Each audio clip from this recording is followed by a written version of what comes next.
West Bengal election results దేశవ్యాప్తంగా సంచలనం రేపుతున్నాయి. మొత్తం 294 స్థానాలున్న బెంగాల్ అసెంబ్లీలో గవర్నమెంట్ ఫామ్ చేయడానికి 147 సీట్లు కావాలి. కానీ ఈసారి బీజేపీ 207 సీట్లు సాధించి ఘన విజయం సాధించింది. అధికార టీఎంసీ పార్టీ కేవలం 80 సీట్లకు మాత్రమే పరిమితమైంది. గత 15 సంవత్సరాల్లో టీఎంసీ పార్టీ ఇంత చిత్తుగా ఓడిపోవడం ఇదే ఫస్ట్ టైం. అయితే ఇక్కడే అసలు పొలిటికల్ డ్రామా మొదలైంది. టెక్నికల్గా సీట్లు తక్కువ వచ్చినప్పటికీ సీఎం మమతా బెనర్జీ తాను రాజీనామా చేసేది లేదని తేల్చి చెప్పారు. మాకు అన్యాయం జరిగింది, నైతిక విజయం మాదే, ఎట్టి పరిస్థితుల్లో నేనే సీఎం అని ఆమె కరాఖండిగా చెప్తున్నారు.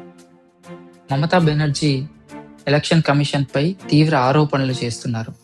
ఎలక్షన్ కమిషన్ మొత్తం బీజేపీకి అనుకూలంగా మారిందని, 27 లక్షల ఓట్లను బంగ్లాదేశీల పేరుతో అన్యాయంగా తీసేశారని ఆమె ఆరోపిస్తున్నారు.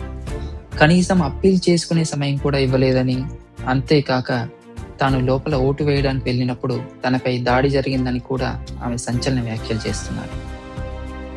మేము పులుల్లా పోరాడాం, ఖచ్చితంగా బౌన్స్ బ్యాక్ అవుతాం అని ఆమె అంటున్నారు. ఎలక్షన్లో అవకతవకలు జరగకపోతే తామే గెలిచే వాళ్ళమని, ఈ ఓటమి అసలైన ప్రజల తీర్పు కాదని చెబుతూ legal and political options explore చేస్తామన్నారు. విశేషం ఏంటంటే చాలామంది ఈమె వ్యాఖ్యలను 2021లో డొనాల్డ్ ట్రంప్ చేసిన వ్యాఖ్యలతో పోలుస్తున్నారు. కానీ మన రాజ్యాంగంలోని ఆర్టికల్ 164 ప్రకారం ఏ ముఖ్యమంత్రి అయినా గవర్నర్ ఆమోదం ఉన్నంత వరకే పదవిలో ఉంటారు. మమతా బెనర్జీకి మెజారిటీ లేదు కాబట్టి గవర్నర్ ఆమెను ఆర్టికల్ 174 ప్రకారం ఫ్లోర్ టెస్ట్కి పిలవచ్చు. అక్కడ మెజారిటీ నిరూపించుకోలేకపోతే ఆమెను డిస్మిస్ చేయాల్సి వస్తుంది. తనకు తానే రాజీనామా చేస్తే కనీస మర్యాద అయినా దక్కుతుంది. ఒకవేళ గవర్నర్ని డిస్మిస్ చేస్తే ఆ ఉన్న మర్యాద కూడా పోతుంది.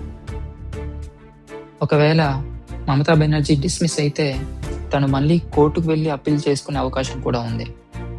ఆవిడ చేస్తున్న లీగల్ పోరాటం వల్ల ఆరోపణలు నిజమని రుజువైతే బహుశా రాష్ట్రపతి పాలన పడి మళ్ళీ ఎన్నికలు జరిగే అవకాశం కూడా లేకపోలేదు.